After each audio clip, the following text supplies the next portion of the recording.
經常有人問我哋：喂，你哋嘅原材料同出面有咩分別啊？睇落去好似一樣咁嘅。咁今日就為大家解開呢個迷思啦。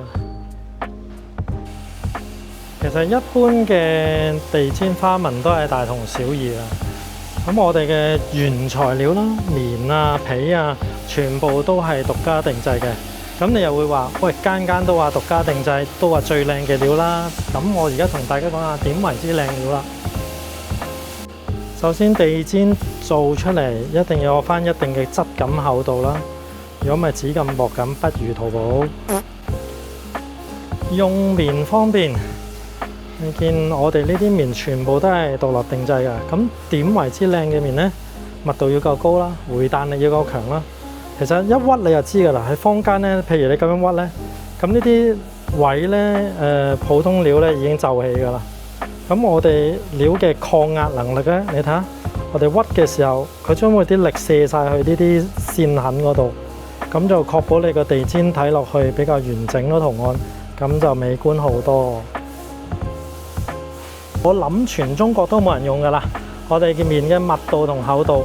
你睇下每個格仔嘅立體感係會強好多，亦都係嗰樣啦。你屈嘅時候，佢就會將啲力盡量射向嗰啲線痕嗰度，咁保持每一個地氈、每一個格仔、每一個花紋嘅完整性咯。你壓佢，佢個正方格都仍然係一個好完整嘅正方格啦。其實唔難睇得出嘅，每間公司都有 detail 相俾大家睇。你哋細心睇睇裏面，咁你就知道用料厚薄同埋嗰個皺起嘅程度，你就明白原材料嘅分別啦。唔好睇少呢啲差別喎。我哋嘅原材料比一般你喺出面買到嘅原材料價格都生成1倍以上。哇！識貨嘅人就會覺得物有所值嘅。另外當然唔少得介紹下我哋全城獨家嘅 3D 編織立體地氈。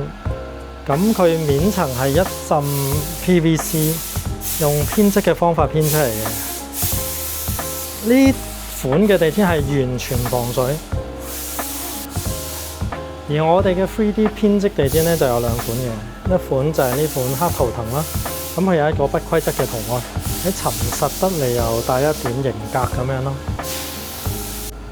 另外仲有最新嘅碳纖紋 3D 編織地氈啦，我自己部 GTR 都裝咗套。好啦，講到呢度啦，咁大家都最關心啦。如果我有興趣想買，咁點算呢？咁可以 WhatsApp 以下呢個電話俾我哋嘅客服，咁可以提供多啲嘅資料俾大家。